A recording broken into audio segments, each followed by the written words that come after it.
This morning at approximately 7:30 this morning, we had a shooting incident occur here in the Stonebridge subdivision.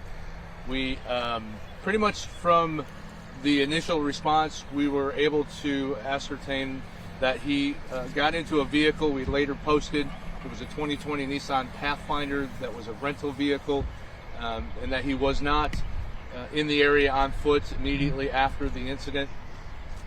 We did ask on Facebook for everyone to just kind of lock in place until we can absolutely verify that, but we were pretty confident. We were tracking his cell phone with with the tracking device so that we knew kind of where the vehicle was going and it was out of the area. So there was some question about that, but we knew the immediate area was safe. So in total, we have 2 female victims in this situation. The shooter has also been located in West Nashville. He was located deceased in his vehicle in that 2020 Nissan Pathfinder. We also know that while this incident occurred here, one of the victims was able to fire back and struck him with a weapon, and so he was injured prior to leaving the area. So Metro Nashville has had secured that vehicle and took command of that scene. Outside of that, that's really about the only information. Well, we do know that this is not a random, isolated situation. These all involved, the victim and victims and suspects were all involved in domestic type relations over the past several months, and we are aware of that situation. But the suspect did come here this morning and commit this crime, and like I said, has been later found deceased in that rental vehicle. We want to thank for sure THP. They were right on the spot with us. THP Aviation, Metro Police, Metro Aviation was right on the spot with us. The TBI also thank them for all of their assistance, and I'm sure that you folks will be hearing from Don Aarons, Public Information Officer for Metro Police, here later on this morning on what activities that they were a part of. So thank you.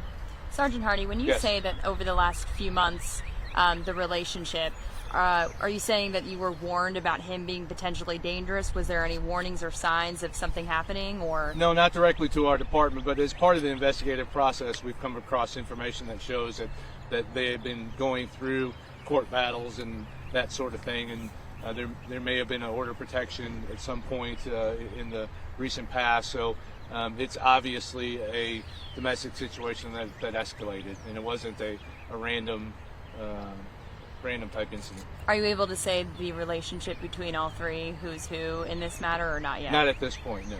Okay. Was there a GPS tracking device on the rental car? Like, how did they find? Yes, that's what we tracked. We were tracking the vehicle's location by the GPS on the rental car. And Mr. Varsos didn't live over here.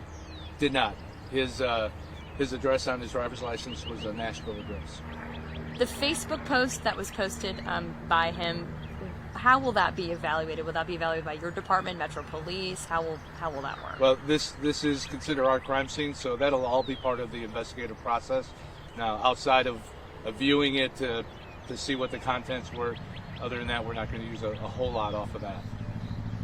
How did you know that he was wounded in the return fire? We had some witness statements, and just from the scene, we could tell that there had been a secondary weapon that was discharged, and other clues as we use in our line of work. So we suspected that he was injured here, and we were right. How were calls made to police to alert this situation? So we did receive initially 2 phone calls. Both of them were from females, and both of them were actually very active in the situation. So, big kudos to our communications personnel. They handled that absolutely amazingly. Unfortunately, they did have to hear the chaos that was going on, the gunshots and all that. So, we'll definitely be handling a debriefing with them and making sure that they're good, and but they did an awesome job. But yeah, initially there was two call-ins from two separate females that ended up being victims in this incident. There was a shelter in place for the Stonebridge community. Is that over now? Right off the bat, there was a shelter in place, just out of extra precaution. We had already knew, for the most part, that he was out of the area. But we just put that out there.